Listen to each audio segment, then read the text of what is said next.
Fala galera do Chão de Hangar! Sejam muito bem-vindos ao nosso bate-papo, onde mergulhamos nas histórias fascinantes dos profissionais que estão por trás da aviação. Aqui, celebramos as jornadas inspiradoras, as superações e, claro, os momentos engraçados que tornam esse setor tão único e apaixonante.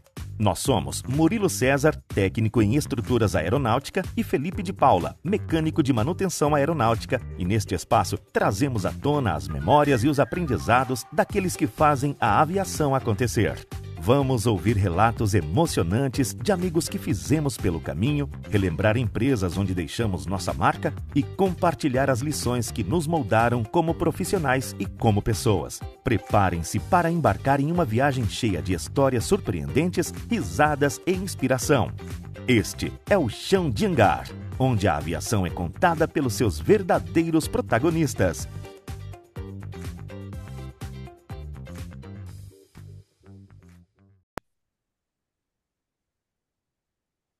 Olá, amigos do Chão de Hangar, sejam muito bem-vindos mais uma vez. Hoje eu e Murilo estamos recebendo Ricardo Malato. Ele teve passagem por grandes empresas como CHC, Webjet e Metrorio. Hoje ele é presidente da EFIX Aviation Support. Ricardo, seja muito bem-vindo e muito obrigado pela sua participação e disponibilidade em fazer parte desse bate-papo com a gente. Pode ficar à vontade e falar um pouquinho sobre você. Olá, pessoal, tudo bem? Prazer aí conhecer vocês e o público de vocês. Parabéns pelo canal. Obrigado pelo convite. É sempre difícil falar de mim mesmo, mas eu eu espero que ajude de alguma forma a todo mundo que está começando, ou pelo menos aqueles mais experientes se divirtam também com as histórias aqui. Eu sou engenheiro aeronáutico aqui, formado em São José dos Campos pelo ITA. Desde 2001, né, quando me formei, a maior parte da minha vida, ah, trabalho com aviação, tive experiências também em outros segmentos, mas foi na aviação que eu me identifiquei e foi na aviação que eu assumi aí diferentes posições e hoje atuo numa oficina de manutenção e provedora de peças chamada EFIX, que eu mesmo fundei juntamente com meu sócio, Joel. Estamos na estrada aí já há 8 anos. Hoje a EFIX faz parte de um grupo chamado PAG, Precision Aviation Group, que é um grupo sediado em Atlanta, né, e está presente em todo o mundo, em vários países. E a IFIX faz parte hoje desse grupo como, vamos dizer assim, a presença na América Latina nessa área de manutenção aeronáutica, de reparo de componentes aeronáuticos. Legal. Muito bom, Ricardo, muito bom. prazer, meu nome é Murilo, É, tá? Eu quero dar as boas-vindas ao canal, agradecer a sua participação, a disponibilidade do teu tempo. Espero que a gente consiga concluir o intuito aqui, que são contar boas histórias e conhecer um pouco mais dos profissionais verdadeiros, né, que fazem a nossa aviação. Ricardo, para a gente começar a entender um pouquinho da sua história, onde vem como acontece esse encontro do Ricardo com a aviação? Eu acho que foi aos poucos, né? Eu não tive aquela coisa de, desde pequeno, olhar o avião, ficar impressionado e dizer, nossa, é isso que eu quero fazer da minha vida, né? Eu nunca tive essa coisa assim. Eu sempre fui inclinado para de exatas, né? Sempre fui inclinado para assuntos mais relacionados à engenharia e máquinas como avião, carro, motores, essas coisas sempre me atraiu mais atenção. Sempre fui muito curioso dessa parte. Mas assim, se eu apostasse as minhas fichas todas lá, quando adolescente, quando ali na escolha da carreira, que eu ia ter certeza que seria aviação, eu não tinha. Uhum. Cheguei a fazer vestibular na época para diversas instituições militares, eu cheguei a passar na Academia da Força Aérea, passei 2 vezes até para. A última foi para ser aviador. No dia do voo para ir para a Academia da Força Aérea, eu desisti, acredito. Falei, não, não quero ser aviador, que não é isso. isso. E eu passei, na verdade, no segundo ano do segundo grau para intendente, né, para academia, e não podia ir porque não tinha terminado o segundo grau. E depois, no ano seguinte, eu passei para aviador. E era para eu ter ido, né? Mas aí no dia eu falei, não, não quero ser aviador. Gosto da aviação, é interessante, mas eu não quero. E aí eu fiz vestibular para outras áreas, fiz para o IME, para o ITA, para a USP. E passei em todas elas. Isso foi muito bacana. Eu sou natural de Belém, né? Então eu viajei para o Rio de Janeiro. Eu tinha uma tia que morava lá em Copacabana, né? Então, em 17 anos, né? 17 anos, fui de ônibus de Belém para o Rio. Fiz lá no Rio a prova do IME. Daí fui para o interior de São Paulo, fiz a FUVEST, da USP. Voltei para o Rio, fiz o ITA. Voltei para São Paulo, fiz a segunda fase da FUVEST. E sempre na área engenharia eletrônica, engenharia de computação. Eu não tinha ainda certeza que curso ingressar. E aí, como eu fui aprovado nas três, aquele apreço pela aviação aumentou mais ali. E eu optei pelo ITA.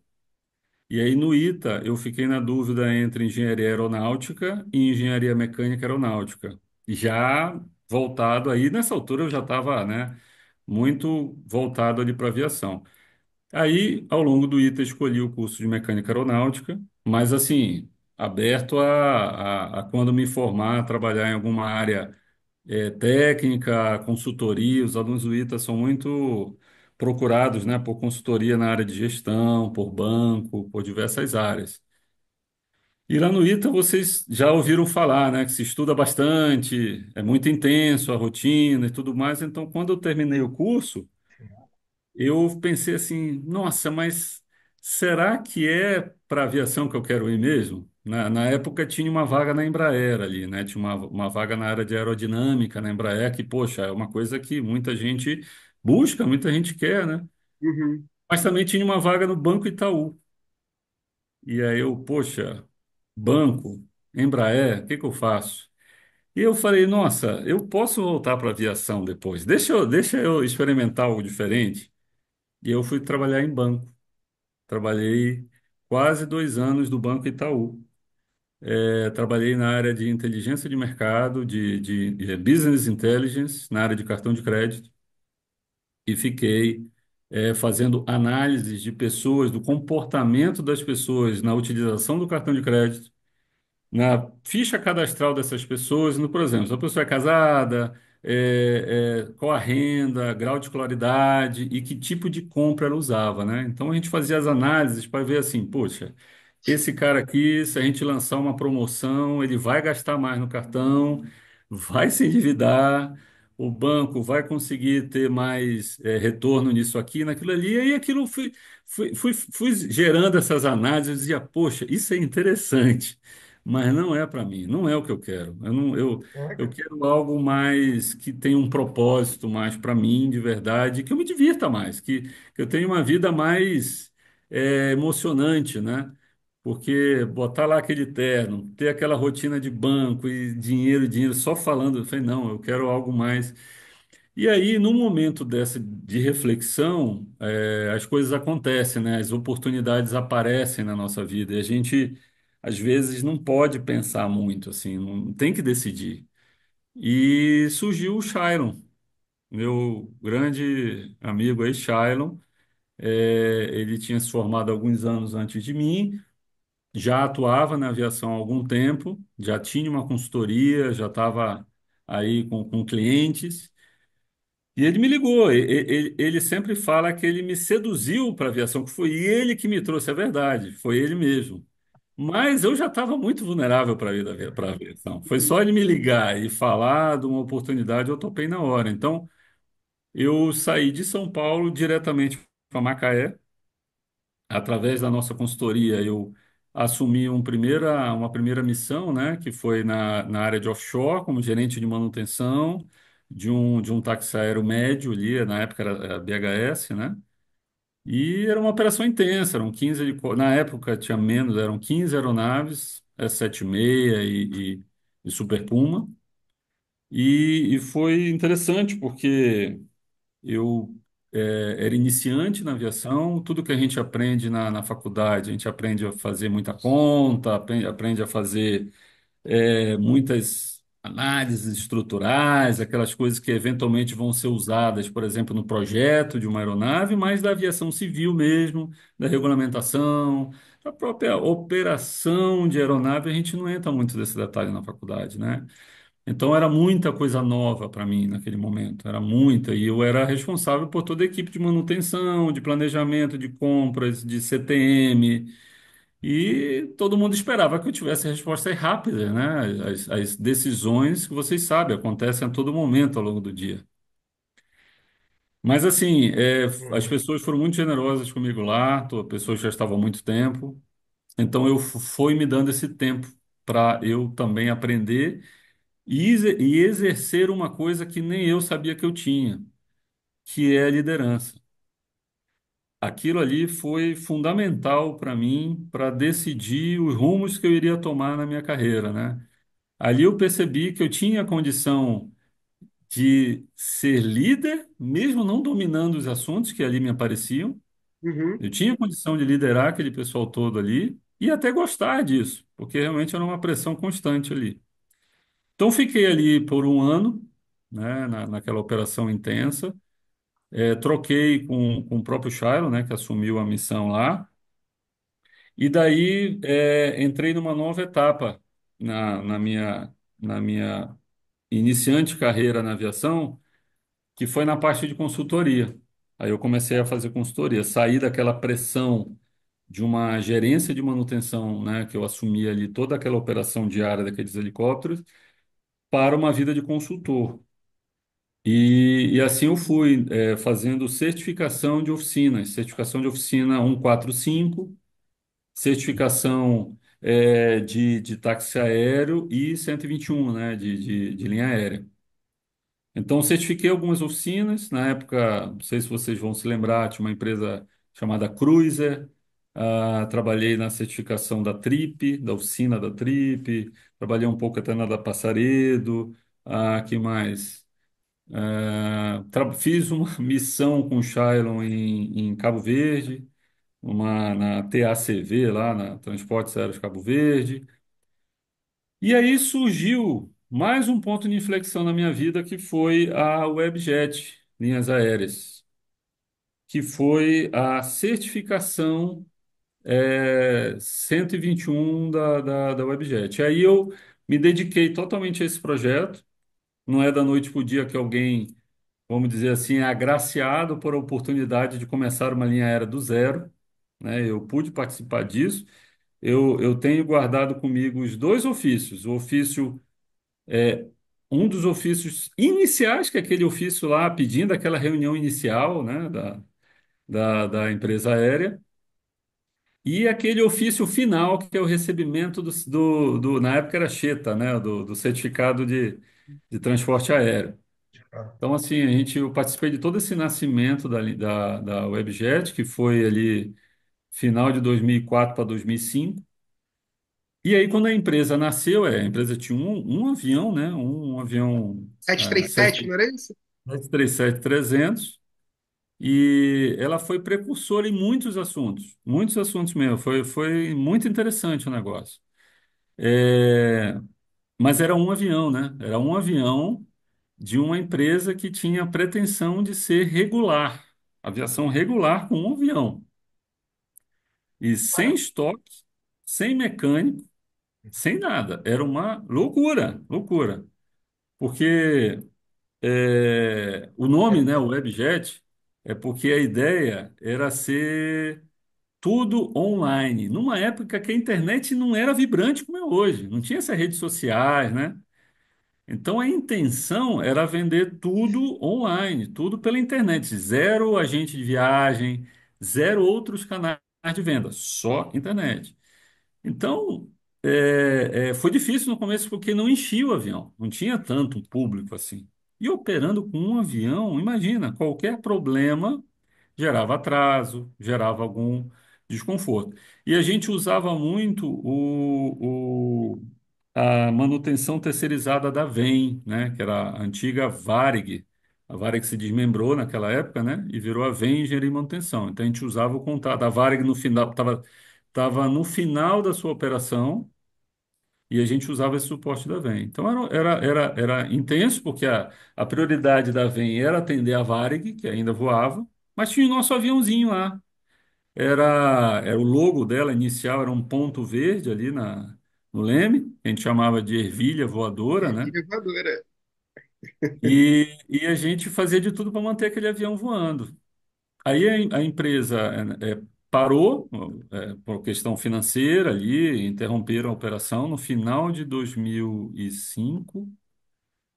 E aí entrou um outro grupo acionista que entrou no negócio no ano seguinte, e aí a empresa dobrou de tamanho, passou a aumentar 100% a sua frota. Passou a ter dois aviões Aumentou 737-300. mais um. E eu ainda pensei na época, eu pensei, nossa, que bom, agora a gente vai poder fazer pesquisa de pane, agora eu vou conseguir fazer um swap ali, né? Trocar uma peça com um avião com outro, já melhora um pouco a vida. Só que um avião dormia numa cidade, o outro avião dormia na outra cidade. Então nem isso dá para fazer. Continuou uma operação difícil, né? Com dois aviões. Você conhece a história da aviação, né? Quem tem um não tem nenhum, quem tem dois tem um, né? Uhum.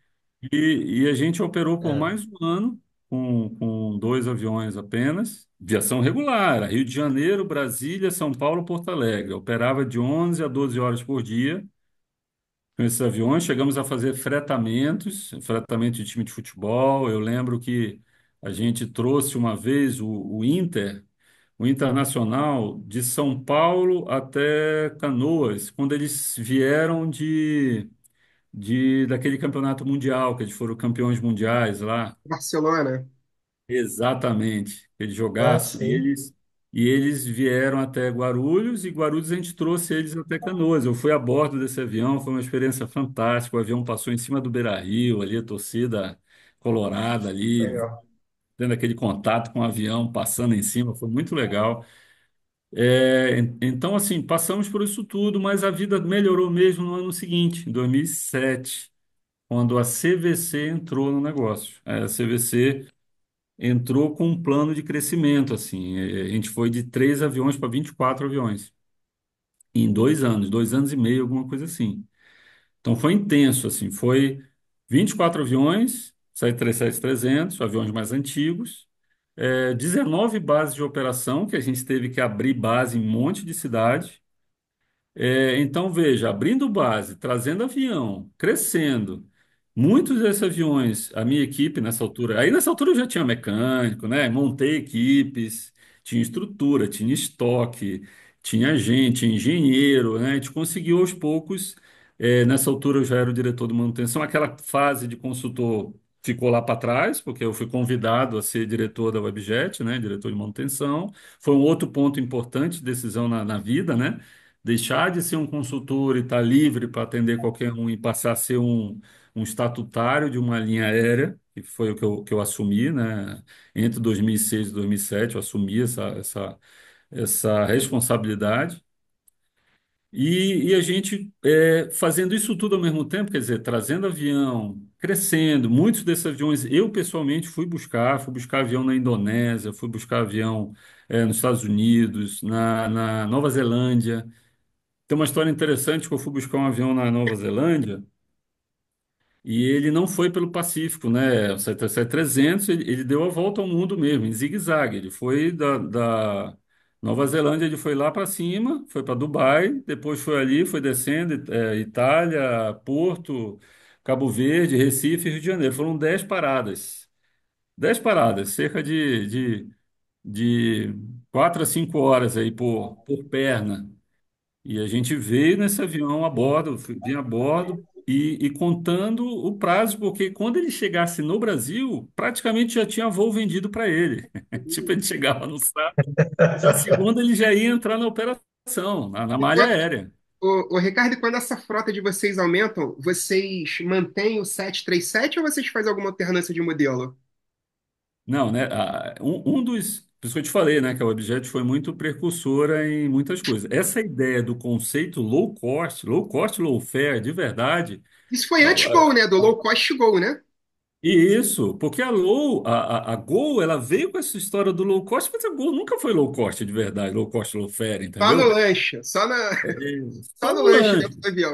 Mas, na verdade, o low cost, low fare é o seguinte, é a empresa que se propõe a fazer única e exclusivamente o transporte das pessoas. Todo o resto não é core business dela, então todo o resto ela tem que terceirizar, mas terceirizar não é para dar um serviço sofrível, é para dar um serviço bom, mas terceirizado. Então, assim, você quer lanche a bordo? Pague pelo lanche. Você quer mudar a sua passagem? Pague pela mudança da passagem, do voo, né, do dia. Você quer despachar mala? Pague. Foi recente essa história de despachar mala e pagar, né? Mas desde aquela época a gente já queria fazer isso. Sim, Então, assim, o conceito do cost offer, a Webjet, em muitas coisas ela teve sucesso, outras ela, né, teve muita dificuldade. E passa por essa questão aí de ter o mesmo modelo de aeronave. Então, se você quer ser low cost mesmo, você tem que otimizar a sua eficiência operacional. Então, mesma aeronave. Então, todas as 24 eram 737-300. Só tinha um problema. Uhum. Era um avião mais antigo. Então, consumo maior, né? Mais... E a gente, inclusive, os voos da Webjet, por exemplo, não reclinava o assento. Por que que não reclinava o assento? Para caber mais lugar. Mas aí, como é que você vai transportar o passageiro num voo desconfortável? Mas são voos desconfortáveis curtos, 1 hora e meia, 2 horas. 1 hora, máximo ali, máximo 2 horas. E você, se você for pensar, boa parte do voo que ele está ou na subida ou na descida. É só um curto intervalo de tempo de voo de cruzeiro que você realmente iria reclinar o assento. Então, tudo Exatamente. isso era pensado, relaxar, sabe? né? Tudo isso era pensado para o modelo de negócios ficar bom para o público. Que hoje, eu falo para vocês, até hoje tem um gap gigantesco no Brasil dessa operação low cost, low fare. Hoje não tem, tá. E cada vez mais difícil entrar, né? Porque as empresas que estão aí, elas estão muito bem consolidadas, tem muitos aviões. Então, para alguém entrar mesmo com um modelo desse, tem que entrar com muito caixa, com muita condição de enfrentar aí a concorrência, que ela é muito forte, né? E faz muito sentido porque você mantendo uma linha, você otimiza treinamento, experiência dos profissionais na operação, estoque, planejamento, Exatamente. tudo fica dominado. Então, assim, se Tudo, tudo. funcionar redondinho conforme planejado, eu acredito que a chance de sucesso ela é muito grande, né? Não, eu acredito. E muitas das empresas no mundo bem-sucedidas usam desse modelo, né, de low cost, low fare. Usam, são vários exemplos aí. E realmente é um modelo vencedor. E lógico, bem administrado. Qualquer empresa aérea, qualquer empresa tem que ser Ah, bem administrada. Porque não é simplesmente terceirizar aquilo que não é a sua atividade fim. Ah, lavagem de avião. Poxa, o meu negócio é lavar avião? Não, meu negócio é transportar pessoas. Logo, vou fazer um contrato com alguém que seja especializado em lavar avião e só faça isso. Agora, eu tenho Uhum. que auditar o que o cara está fazendo, eu tenho que garantir que a qualidade é boa, senão é melhor eu mesmo fazer, né? é Então, porque é interessante, Ricardo, dentro dessa área, assim, até para quem não é muito familiarizado na área da aviação. E, por exemplo, falando de manutenção, você vai prestar uma manutenção, você tem três, quatro modelos diferentes, você precisa trocar uma bomba de óleo do motor, você precisa de três, quatro ferramentas diferentes, pela exatamente. variação de modelo. Agora, quando você tem o mesmo modelo, você otimiza essa utilização de ferramenta, Total. até o tempo de resolução de pane, que você já consegue mapear, você já consegue fazer o controle técnico. Então, assim, a viabilidade, a agilidade que você ganha nesse processo é, é Total, não, gigantesco. eu era muito fã desse modelo aí, muito fã mesmo. Aí o que aconteceu em 2012, não, 2011, o grupo, né, os acionistas aí, donos da empresa, fecharam um negócio com a Gol, com os donos da Gol, né, tudo mais. Então a empresa ela foi vendida naquele momento, em 2011. Mas a Gol não poderia, por várias questões aí, do CAD, acho que o Ministério Público, o Ministério do Trabalho, ela não poderia assumir a operação da empresa naquele momento. Ela tinha que aguardar um monte de decisões acontecerem. E a gente operou de forma independente da Gol, mesmo fazendo parte já da Gol. Conseguiu, passou um período de dificuldade nesse crescimento aí, Passou um período de dificuldade com cancelamento de voos, atraso de voos. Era um período, vocês lembram, a aviação passou por várias questões, apagão, 2008, problema de controlador, e a WebJet também passou por muita dificuldade nesse período, mas depois ela se acertou operacionalmente, se acertou mesmo, e passava a enfrentar as empresas grandes. Ela tinha 6% de market share, chegou até 6% de market share, e enfrentava as grandes com uma melhor pontualidade e regularidade do mercado. Foi muito bom esse período, mesmo depois que ela fazia parte da Gol. Mas aí terminou aquele prazo que a Gol poderia, né, atender ali sem fazer nenhuma mudança na empresa. E aí a decisão foi acabar com a empresa. Então, muitos diretores foram para a Gol, outros funcionários, pilotos, mecânicos, muita gente foi demitida, outros saíram antes. E aí eu tomei meu rumo. Eu, eu, eu deveria ir para uma outra empresa de aviação, mas aí eu decidi voltar para aquela vida de consultor, lembra? Uhum, E aí eu fui Uhum. fazer um redelivery de uma aeronave, um 767, no Havaí, Hawaiian Airlines. Fiquei 5 a 6 meses lá. Só que algum tempinho antes de ir, eu havia recém me casado, semi-casado. Minha esposa gaúcha veio comigo morar no Rio de Janeiro e eu fui assumir essa missão aí do Havaí, que era fantástica. Não por ser o Havaí, que eu praticamente não vi o mar, mas pela oportunidade, sabe? Fazer o redelivery ali, foram dois 767.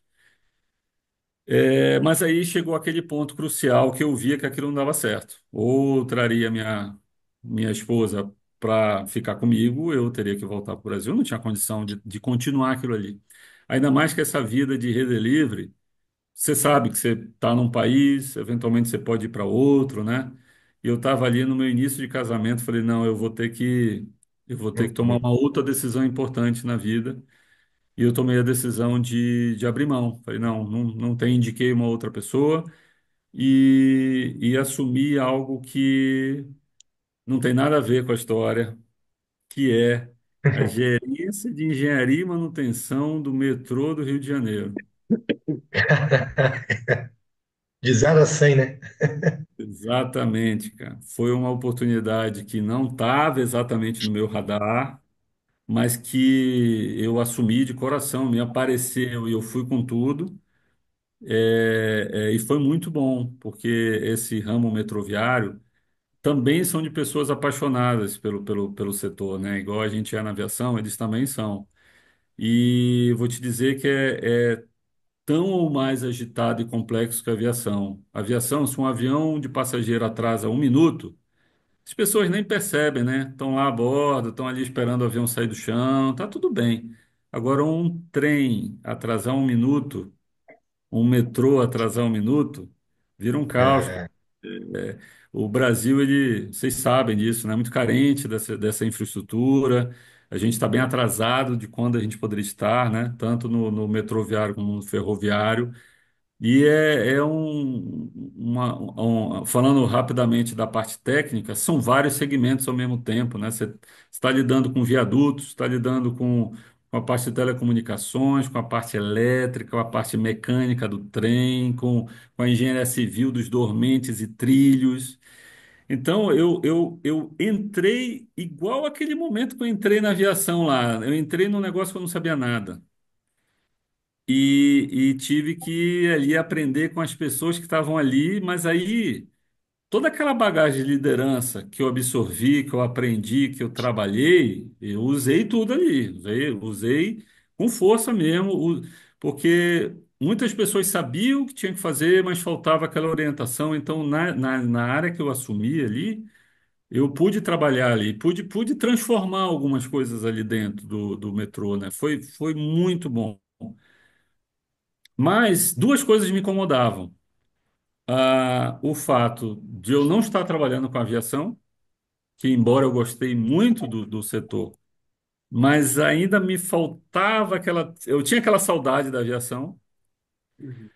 E a outra coisa é que eu queria empreender, sabe? Nos tempos que eu trabalhei com um táxi aéreo, que eu trabalhei como consultor, que eu trabalhei como diretor de manutenção, estava faltando uma vivência empreendendo, começando algo do zero, um negócio do zero e transformando ele num item, num serviço necessário aí para o mercado. Eu queria muito ter isso. Quando eu era da manutenção na Webjet, o propósito era a operação ali. E eu trabalhava basicamente com engenharia e manutenção. Não era a atividade fim da empresa. A atividade fim da empresa era a operação.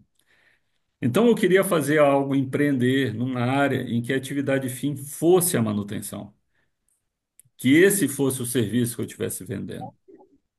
Então eu aproveitei esse tempo no metrô, um tempo intenso, eu fiquei 4 anos lá no metrô. Eu peguei toda a época das Olimpíadas, no Rio, ah, do, da, da, da Copa, da Jornada Mundial da Juventude. Muita coisa aconteceu ali no Rio de Janeiro. Fora o Carnaval, o Réveillon, que é intenso, né? A utilização do metrô é um acontecimento para o pessoal lá. Acompanhei a inauguração da linha 4, que foi a linha da Barra da Tijuca, né? Eu não fiz parte do projeto que implantou, mas eu estava do lado de que estava recebendo aquela linha nova ali, né? Então, tudo isso ali eu acompanhei, tenho saudade do pessoal lá com quem eu trabalhei, mas eu tive que tomar mais uma decisão na vida, que foi também abrir mão, sair e começar um projeto do zero, abrir mão de salário. Eu tinha um bom salário, um bom plano de carreira lá. Eu tive que abrir mão. Nessa altura da vida, eu já tinha um filho, tinha o meu primeiro filhinho, Joaquim. Ele estava ali próximo de fazer um aninho. E eu vim para São José dos Campos, saí do Rio de Janeiro para São José dos Campos, começar com capital próprio, com um sócio e um dinheiro emprestado, investido por um conhecido nosso, por um colega, um amigo, começar do zero uma oficina de componentes aeronáuticos. E assim nasceu, entre 2016 e 2017, a EFIX. Então, como eu vivi muito do lado do balcão do cliente, do operador, eu senti essa necessidade de ter oficinas com bom preço, transparentes, sérias, com boa qualidade. Eu sempre sentia falta de alguma coisa com as oficinas com as quais eu tratava. Eu dizia, poxa, tá aí uma área na aviação que eu adoro e um bom empreendimento de negócio para eu fazer. Aí busquei estudar, fiz um MBA lá no COPEAD, no Rio de Janeiro. É, Busquei informação de mercado, fiz um business plan, trabalhei muito com meu sócio também, na busca de informações no mercado. E começamos a empresa, certificamos junto à ANAC, iniciamos as operações. Um dos clientes que há muito fez serviços conosco foi a Elibras, na parte de asa rotativa. E depois nós fomos expandindo o mercado, fomos para a parte de asa fixa, começamos a atender a Embraer, as linhas aéreas, táxis aéreos em geral. Por via da Elibras atendemos muitas forças armadas, exércitos, polícias militares. Desenvolvemos várias soluções de reparo em vários itens que ou ninguém fazia, ou fazia, mas dava muito problema, na parte de farol de busca, na parte de trem de pouso, de roda e freio. E a gente foi crescendo. E em 2020, a gente já estava com uma boa estrutura e com bons clientes. Um grupo americano, né, a PAG, a gente soube que eles estavam tentando montar um negócio no Brasil. Eles estavam tentando ou começar algo do zero, ou adquirir uma empresa nesse ramo de manutenção aeronáutica. E aí nós começamos uma conversa. Isso foi em 2019, nós começamos essa conversa. E aí dessa conversa surgiu uma proposta da gente fazer parte desse grupo deles adquirirem a Ifix E a gente passou por uma extensa auditoria, auditoria parte financeira, fiscal, ambiental, jurídica, tanto de nós, pessoa física, como da empresa. E foi tudo ótimo. Passamos e veio a pandemia, 2020, né? Veio a pandemia, parou, a negociação toda parou e depois retomou e aí fechamos o negócio com eles. Perfeito. Então, entre 2019 e 2020, foi o período que a gente ficou nessa negociação aí com a PAG, né, com esse grupo. A PAG hoje está presente nos Estados Unidos, Brasil, Canadá, Singapura, ah, e dentro dos Estados Unidos em várias cidades, né? E atua na parte de motores, de acessórios, de aviônico, de especificamente trem de pouso ou mais generalista, que nem a gente aqui. São 24 oficinas, escritórios espalhados pelo mundo aí. E quando a gente passou a fazer parte do grupo mesmo, que foi ali final de 2020, a gente já vinha num crescimento e ao fazer parte do grupo, a gente acelerou mais ainda esse crescimento, porque várias coisas nos ajudaram. A questão de ter mais contatos, ter mais fornecedores, de publicações técnicas, que é a base do que a gente faz aqui. Tem que ter um manual, se não tem um manual, a gente não consegue desenvolver o reparo. Conhecimento mesmo do que estava se fazendo, porque eles já fazem isso há 30, 40 anos, né? Então a gente aprendeu muita coisa com eles. E organização mesmo, estruturar a nossa organização para alinhar com a filosofia deles. Isso nos ajudou em muita coisa, mas sem dúvida, esse crescimento todo que a gente vem tendo até agora, até 2024, foi raça e disposição nossa mesmo. Foi ir no cliente, não ficar parado, desenvolver mais produtos para cada um. Então, assim, hoje a gente é o maior fornecedor da Edbras, dessa parte de asa rotativa de helicóptero. Atendemos, como eu falei, comentei com vocês, a Embraer em diversos segmentos. Atendemos todo o mercado de táxi aéreo pelo Brasil inteiro, operadores privados, centros de serviço. Não é fácil, porque muitos dos serviços que fazemos nós temos concorrentes. A busca por preços baixos ela é constante, né? O cliente está sempre buscando ali o menor. Então a gente trabalha muitas vezes com margem apertada. Mas é aquilo que eu comentei com vocês, a gente faz o que gosta, tá? A nossa atividade fim é a manutenção, então a gente está bem em linha com o que eu, meu sócio aqui, com a carreira que a gente tem, a gente busca e atende, a gente é muito feliz em poder ajudar, em poder dar o suporte para os clientes. O nosso gargalo, o nosso limitante é os fabricantes dos componentes. Eles são, muitas vezes, a restrição para a gente, que muitos componentes não têm o manual disponível no mercado, então não tem como desenvolver o reparo. Muitos itens, o próprio fabricante não vende as subpartes, você não consegue comprar as subpartes para fazer o reparo. Então aí a gente vai para uma outra linha, a gente vai para a linha de revenda, a gente tenta vender os componentes. Então a gente faz tanto a parte de manutenção quanto revenda, para sempre dar uma solução para o cliente. Se o cliente precisa de um reparo de um componente que eu não consigo reparar porque eu não tenho manual, eu no mínimo tento oferecer aquela mesma unidade em venda ou em exchange, né? Eu fico com o item ruim dele, vendo uma unidade boa para ele, pelo mesmo preço do que seria uma revisão geral da unidade dele. E é isso, estamos muito felizes com o resultado que a gente vem tendo aqui. Então, a gente fica em São José dos Campos, perto da Embraer, e atendemos todo o mercado aí. Ô, Ricardo, uma curiosidade, porque assim, nós somos oriundos da manutenção de hangar, né? De chão. E assim, você está sendo uma experiência legal, que a gente está tratando de oficina, uma reparadora, né? Uma fornecedora de parte. E melhor ainda por você ter participado de toda essa implementação e esse desenvolvimento. Aqui no Brasil é muito complexo a implementação de uma oficina, é muito dificultoso e de uma forma simples assim, tu consegue fazer esse passo a passo com a gente assim, a homologação junto com a ANAC, desenvolvimento, treinamento, como é que é esse processo dessa oficina, de uma oficina reparadora dentro do Brasil hoje?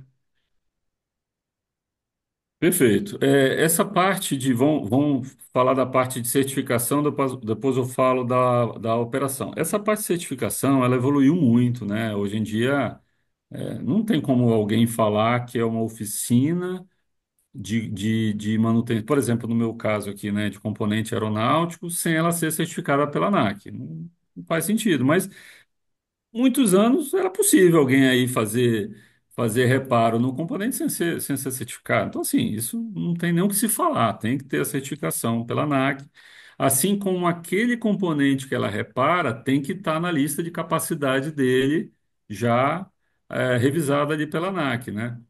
Então, essa parte de certificação junto à ANAC, que muita gente pode achar complicada, ela na verdade não é tão complicada. Ela tem um passo a passo legal, tem a fase inicial de reunião, de entendimento com a ANAC de qual é o objetivo da oficina, a parte de manuais em que o responsável pela administração e o responsável técnico da oficina tem que desenvolver, né, tem que produzir todos aqueles manuais de como vai ser a operação, manual de treinamento, manual de inspeção, manual de formulários e parará, aprovar eles junto ao ANAC, que vai ter aquela fase de não conformidade, adequação ali à regulamentação. Passada essa fase de análise, entra a fase de auditoria. Essa fase de auditoria ela é relativamente simples também, porque a empresa tem que atender todos os requisitos de uma oficina. Porém, ela nunca fez nenhum serviço. Ela está zerada, né? Então, basicamente, o que ela vai olhar é a estrutura, se atende o que está se propondo para a oficina quer fazer, e a habilitação e qualificação dos técnicos que compõem ali o quadro da empresa. Passada essa etapa, que pode durar 5 meses, 6 meses a um ano, dependendo do desempenho ali da empresa, né? Se ela é realmente rápida nas respostas, está tudo pronto, está tudo redondo. Passada essa fase, aí entra a fase mais difícil para mim, que é a operação de fato. Porque a operação, você tem que conseguir cliente, você tem que entender qual é a necessidade do cliente e ainda conseguir fazer um preço competitivo para o cliente te contratar. E continuar essa roda girando aí, sem tomar tanto prejuízo, sem quebrar, como que acontece com muita empresa, né? Todas as empresas nessa fase inicial, elas não aguentam, né? Capital de giro, conseguir manter todos aqueles funcionários dentro da folha, CLT, direitinho e tal. E dependendo do que a oficina se propõe a fazer, você vai ter que ter um especialista. Aí começa a entrar as partes difíceis, né? Você tem que ter um especialista que entenda daquilo. E não é uma coisa que você vai encontrar no mercado aí. Por exemplo, nenhum de vocês acredito que Não, trabalhou com componente, certo? Não. Acho Só que vocês foram estrutura. numa. não, Exatamente. Se vocês fossem trabalhar com componente hoje, vocês, nossa, teriam que começar meio que do zero ali. De zero. E se for uhum, algo que vocês gostem, legal. Rapidinho vocês vão pegar. Agora, se for algo que não está no perfil de vocês, pô, vocês já estão tão acostumados com hangar, já estão tão acostumados com estar de cara a cara ali com helicóptero, com avião na frente de vocês, e de repente vocês vão trabalhar dentro de um laboratório, temperatura e umidade controlada, ali, só de cara com componente, tá entendendo? Horário para entrar, horário para sair, sem aquela loucura do dia a dia do hangar. Se você entra num outro rotina, você pode dizer, putz, mas não tem nada a ver com o meu perfil, não é isso que eu queria. Então, assim, tem a questão do perfil do técnico, que é diferente. A gente não é produção, a gente não é uma manufatura, nós não estamos produzindo componente, nós estamos reparando componente. Mas também a gente não é a loucura que é o dia a dia da operação de linha, da operação de hangar, que eu acho que até é muito mais intensa nessa parte operacional. Então, perfil do técnico e especialidade do técnico. Você não acha, assim, no mercado, alguém que vai ser totalmente aderente ao nosso business aqui?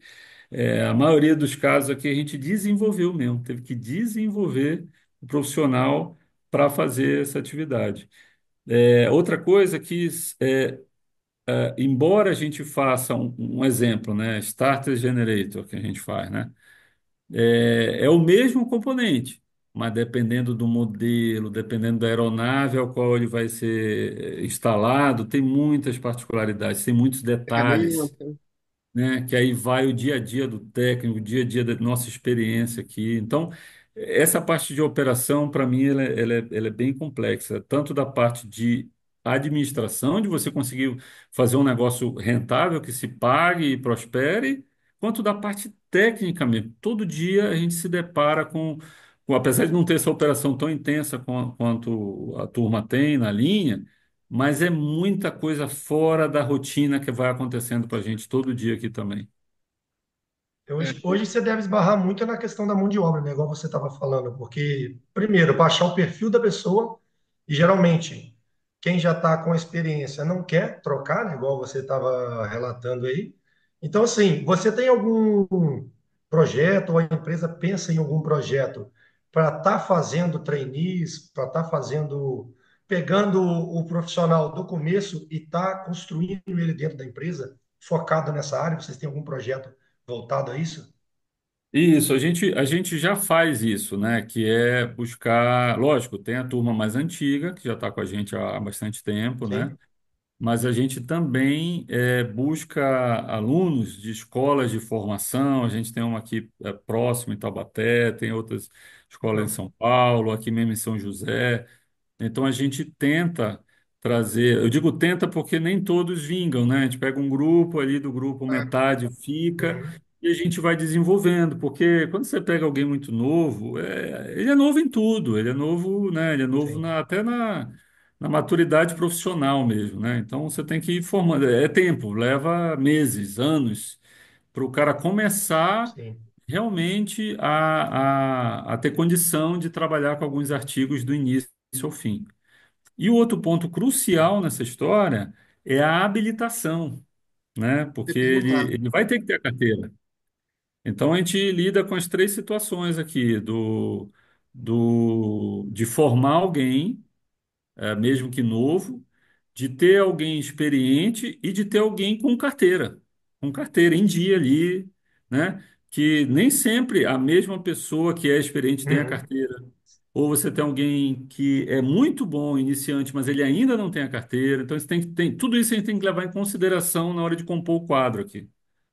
Ricardo, eu acho que você ainda entra na Sim. competição do mercado de oficina com o mercado da aviação convencional, né? Porque eu acredito, não faço ideia se eu estou falando alguma coisa errada ou não, mas eu acredito que você ser atrativo em forma de salário é meio difícil também, né? É complicado, né? É difícil, sim, não, é difícil, é difícil. Mas é o que eu falei para vocês, a gente já vem numa crescente, então a gente está com um time bom, esse time bom que está com a gente hoje é bem valorizado, Legal, né? cara. E para trazer mais gente, aí a gente começa a formar aqui dentro. Que aí vale mais a pena do que roubar, vamos chamar assim, alguém da concorrência. Entendeu? Porque quando você pega alguém da concorrência, você gera Sim. uma instabilidade que não é boa. Não, acho que Sim, não é bom isso para ninguém. Eu acho que, a menos que seja um profissional que quer, bate aqui na nossa porta e diz: olha, eu quero trabalhar na IFIX, está aqui meu currículo. Aí a gente avalia, lógico. Mas a gente não vai buscar um cara pronto no concorrente, nunca foi essa a intenção. A gente busca mesmo desenvolver internamente, mesmo que demore mais tempo. Mesmo que a gente tenha mais dores de cabeça por É, causa mas disso. isso, É o melhor. isso no custo-benefício para vocês é melhor, né? Porque querendo ou não, você molda ele no Exato, formato da empresa, né? Então a pessoa exatamente. consegue crescer aí dentro, além de saber todos os procedimentos da empresa, né? Ela consegue ser moldada dentro da cultura da empresa. Eu acho que isso é uma vantagem muito grande para as empresas grandes hoje, né, no Brasil, que seja aviação, que seja qualquer outra. Exatamente. É bem por aí mesmo. Lógico, eu queria muito ter opções prontas na prateleira, né? Queria muito, seria bem melhor para a gente aqui, mas isso É, não existe, isso. né? não, mesmo porque eu Infelizmente. acredito que a formação de oficina acho que praticamente não tem, né, no Brasil. É, Ou você forma dentro da sua empresa, porque você não tem um curso específico de manutenção de componentes aeronáuticos. Isso não existe. não tem, é difícil. Agora, é muito bom, por exemplo, quando a gente consegue alguém aqui, tem várias pessoas no nosso quadro aqui, que já tiveram uma experiência com aeronave, né? Já foi mecânico de aeronave, já foi inspetor, já trabalhou na linha. É muito bom, porque ele traz uma vivência operacional que ajuda aqui na oficina. É diferente, por exemplo, de um profissional que eu trouxe de um fabricante, de uma Embraer, por exemplo, que o perfil do cara é outro. É bem diferente, assim. Mas, assim, hoje nós temos um time que mistura bem, gente de vários lugares aí, gente que a gente formou aqui. Legal. E deixa eu te fazer uma Ah, isso é pergunta. legal. O atendimento de vocês, ele é direcionado para empresas ou a pessoa que tem aeronave própria também consegue o contato com vocês, consegue a prestação de serviço?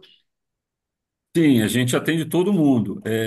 Eu costumo dizer que o nosso cliente de verdade é os centros de serviço, porque são Uhum. eles que têm os contatos com os operadores finais, com os pilotos, com os proprietários de aeronaves. São eles que têm, vamos dizer assim, essa gestão em cima dessa turma aí.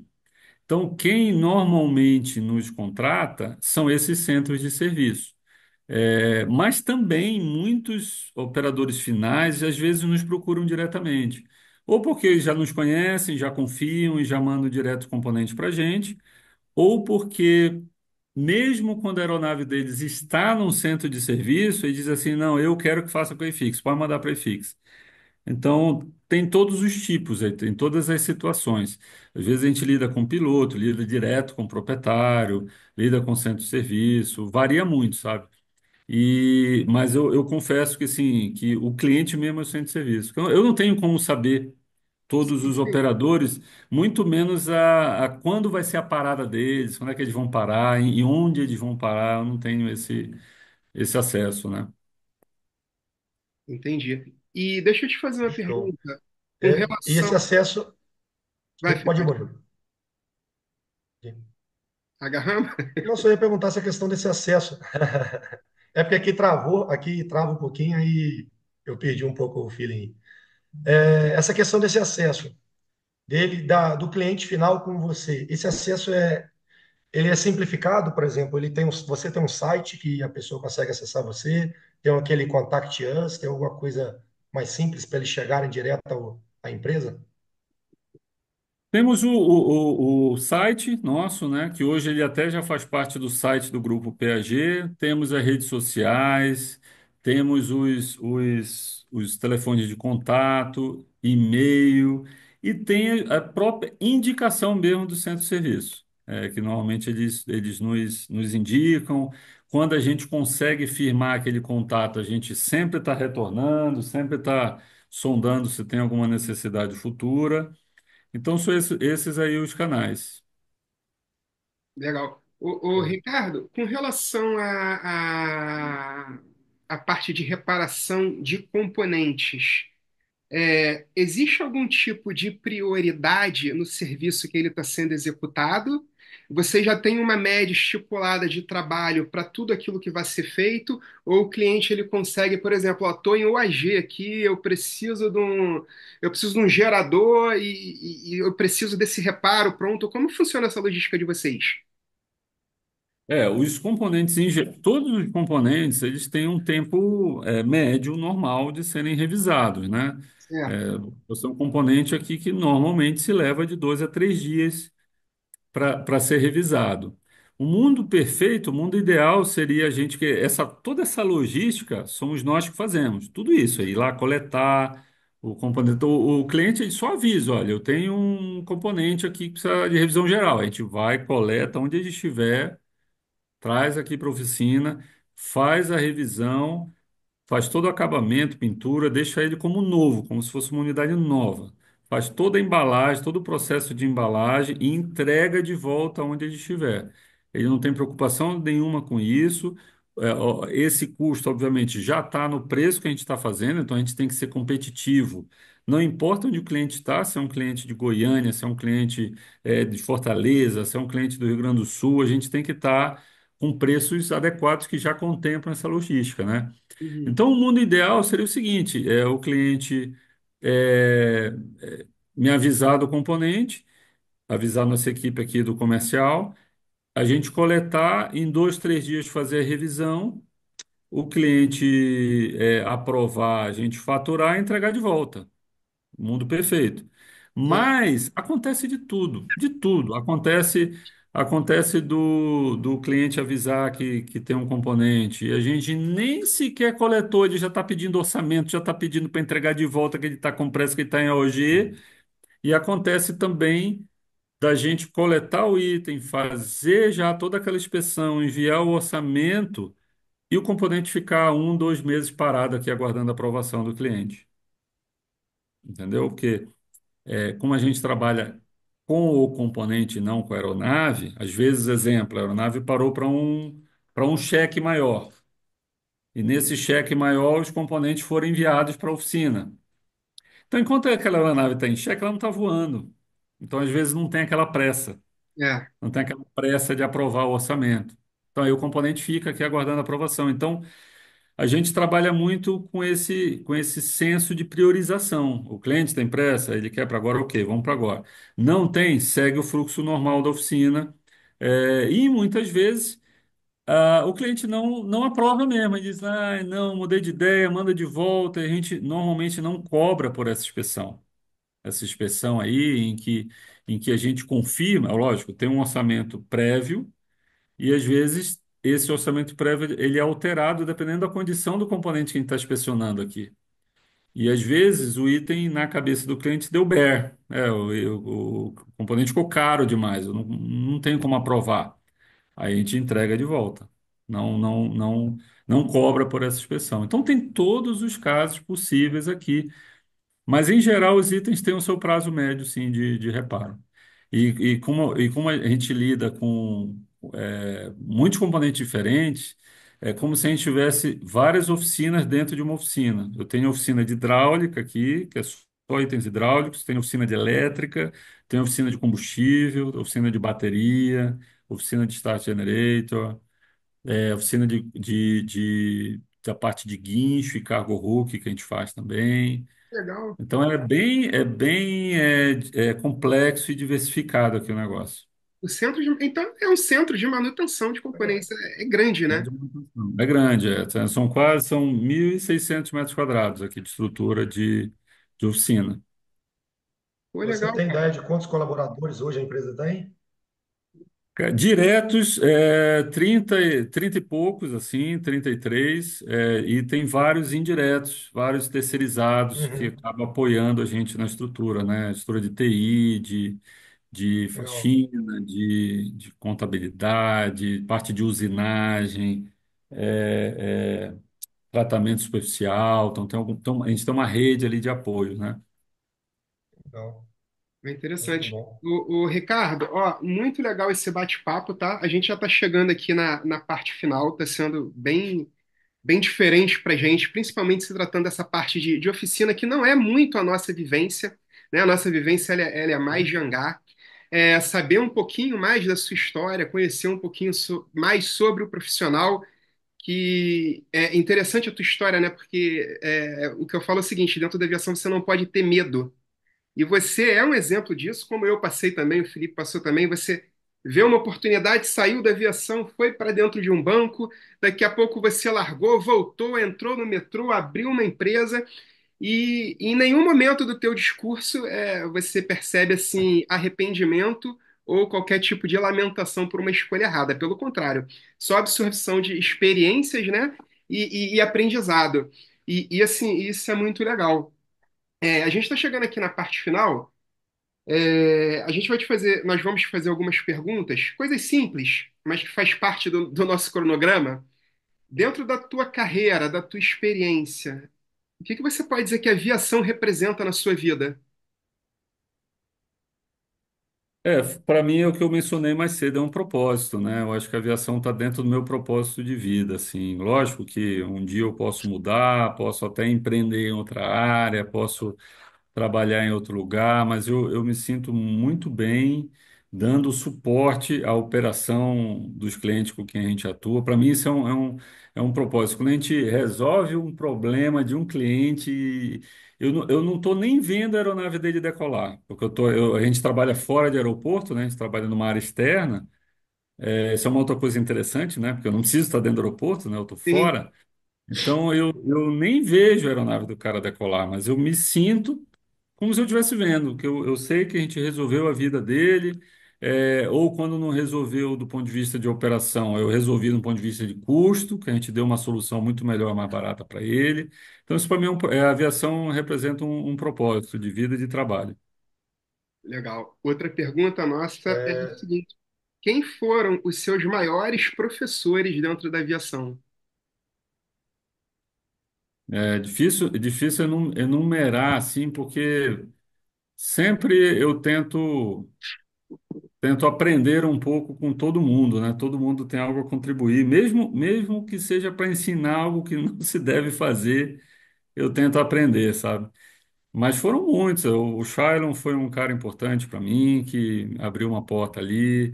O João Luiz, com quem eu trabalhei lá na consultoria. O Edgar, grande amigo aí, que aprendi com ele também. Júlio Perotti foi o meu presidente lá na Webjet. A gente trabalhou junto, aprendi muito com ele. O Joel, que é o meu sócio aqui, junto com a Ifix, a gente tem passado por tanta coisa junto. O Joel tem 15 anos a mais que eu. Ele tem um espírito de jovem, assim, para ser muito mais jovem que eu, mas já tem muito mais experiência. Aprendo diariamente com ele. E todos os técnicos com quem eu trabalho aqui, aprendo muito também. Então, poderia. Paulo Henrique Coco foi um presidente também que passou pela Webjet, ele foi presidente da Rio Sul no passado, outra pessoa também que eu aprendi bastante com ele. Mas são muitos. Citei alguns aqui que certamente fizeram diferença. Nunca pode ser um só, né? Não tem como. É. E tem deixa eu te jeito. fazer uma outra pergunta. Pior momento na aviação para você? Dentro da aviação. Sem dúvida foi esse período aí entre 2011 e 2012, quando quando a Gol e os donos da Webjet fizeram um acordo e a Gol já tinha a opção de fazer as mudanças dentro da empresa. A empresa tinha 2.500 funcionários, dentre piloto, mecânico, aeroporto, né? 2.500. E eu era responsável por, diretamente, né, sei lá, 300, 400 funcionários, não lembro ao certo. Como eu falei, né, 19 bases, então a gente tinha ali mecânicos que estavam desde o comecinho com a gente, de gente boa, engenheiro, tudo. E você sabia que todo mundo iria perder o emprego, todo mundo ia ser desligado, só não sabia quando, se ia ser no mês que vem, se ia ser no final do ano.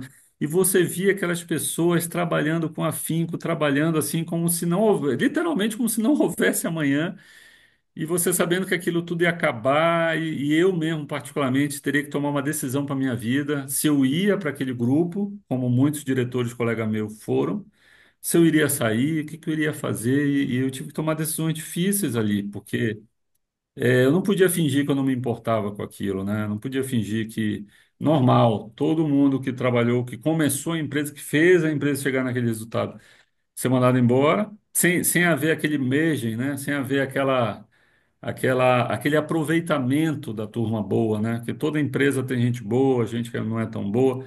Não, simplesmente isso para mim foi a pior fase. Primeiro, porque eu senti esse impacto de perder todo mundo, e segundo, porque eu tive que me recolocar.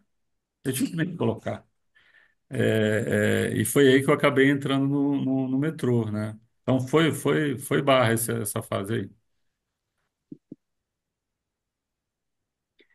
Mas E você considera que essa foi a divisor de águas para você? Ou teve Ah, alguma outra fase que foi o divisor de águas para sua carreira? as duas, né? Essa fase aí e o período que eu fiquei no metrô também foi um divisor de águas, porque, veja, eu estava numa zona de conforto muito boa, eu estava num ambiente puxado, lá no metrô era puxado, mas eu estava bem, eu tinha uma admiração grande pela turma lá, eles faziam um bom trabalho, boas condições de salário, tudo, mas serviu para eu refletir que aquilo tudo não iria. Não, foi um período parecido com o banco que eu comentei no início para vocês também. Excelente carreira, excelente, mas eu sempre refleti se era o que eu queria para mim mesmo. Então, foram três momentos de inflexão aí. Banco no começo da carreira, essa fase aí do final da Webjet e o período que eu fiquei no metrô. Foram três pontos decisivos. Hoje, eu estou aqui, já tenho 8 anos aqui nesse projeto com a iFix, e em nenhum momento passou qualquer reflexão desse tipo, de, poxa, será que eu tenho que mudar de novo? Será que eu tenho... Não, estou muito feliz. Então, sinal de que foi o caminho certo escolhido até aqui. Legal. Parabéns. Eu que agradeço. Deixa dois nomes para a gente estar convidando para esse bate-papo, para gente que você acha que tem uma história legal que possa contribuir com a gente também, que possa estar contando um pouquinho da história aqui e acrescentando mais.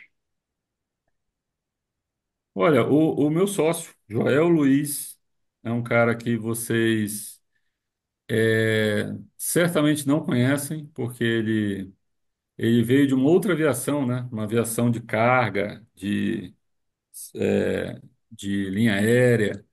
E tem uma experiência fantástica também, uma história muito bacana. E as outras pessoas que eu ia citar, vocês já conversaram com eles. Vocês já falaram, o próprio Aloysio, o Shailon, né? Uhum. Sim. Deixa eu pensar aqui mais alguém. Ah, tem um Altair. Eu vou passar depois o contato para vocês. Altair. É um outro cara com quem eu aprendi muito, esqueci de mencionar ele. Altair. Altair Legal. passou desde a época da VASP, da Webjet comigo. Sabe quem é um cara formidável também? Que eu também aprendi muito com ele? Carraça. Vocês já ouviram falar no Antônio Carraça? Eu acho que já. A raça. Esse não É, é estranho para mim, Carraça. Ele foi não. militar? Não, mas ele é de origem portuguesa angolana, se eu não me engano. Não sei se ele é nascido na Foi Angola. Varig? Hã? Foi Varig? Foi Varig, A foi raça. Varig. Eu lembro desse nome muito forte. Eu não conheci. Nossa. Para mim, assim, todos esses caras que eu falei para você, eu aprendi muito, assim, né? Todos eles. Mas o Carraça, para mim, é uma lenda, cara. Para mim, ele é uma lenda, porque ele é aquele cara que vive 24 horas no negócio, 24 horas. Legal. Tem histórias que ele tá tomando banho e ligavam para casa dele para fazer o troubleshoot no motor do avião da Varig, não sei o quê. Aí ele não podia atender, a esposa dele atendia, falava, o Carraça tá no banho, não sei o quê. Mas espera aí, você já tentou trocar a válvula para resolver, não sei o quê? A esposa dele já iniciava a pesquisa. Gostei do cara. Ele devia falar de aviação em casa o dia inteiro, né? Ela já se É, ligava, já só faltava a exatamente. carteira. Os últimos anos dele, eu acho que foi na Azul, assim. Eu não sei o que ele está fazendo hoje. Eu não sei se ele está totalmente aposentado, se ele aposentou ou se ele está em algum outro projeto. Mas ele, poxa, o cara tem uma vivência muito grande.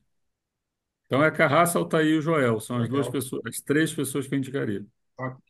Ricardo, ó, muito obrigado pela sua Top. participação, tá? Muito obrigado mesmo. Foi assim um bate-papo bem legal mesmo.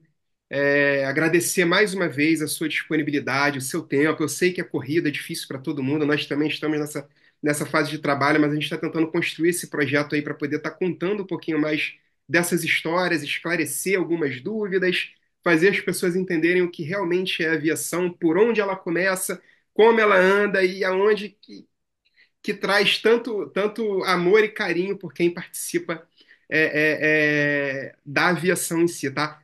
Muito obrigado, agradeço de coração.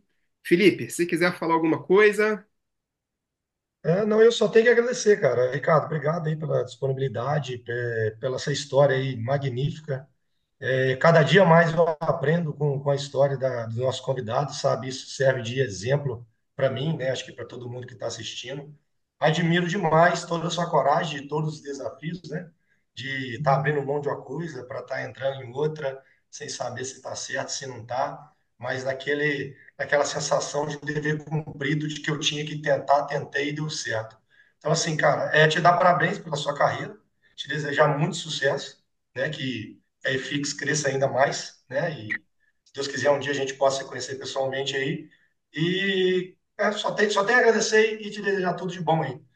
E que pode falar com a galera aí e dar Valeu. o, Pô, o obrigado, relato Felipe. final. Parabéns aí pela iniciativa, que vocês não percam a força de manter essa agenda e conseguir esses contatos. Foi um prazer para mim participar, também espero conhecer vocês. Valeu mesmo, estamos à disposição, o que vocês precisarem aí, estamos juntos. Sucesso aí para vocês. Valeu, obrigado. Beleza. Valeu, cara.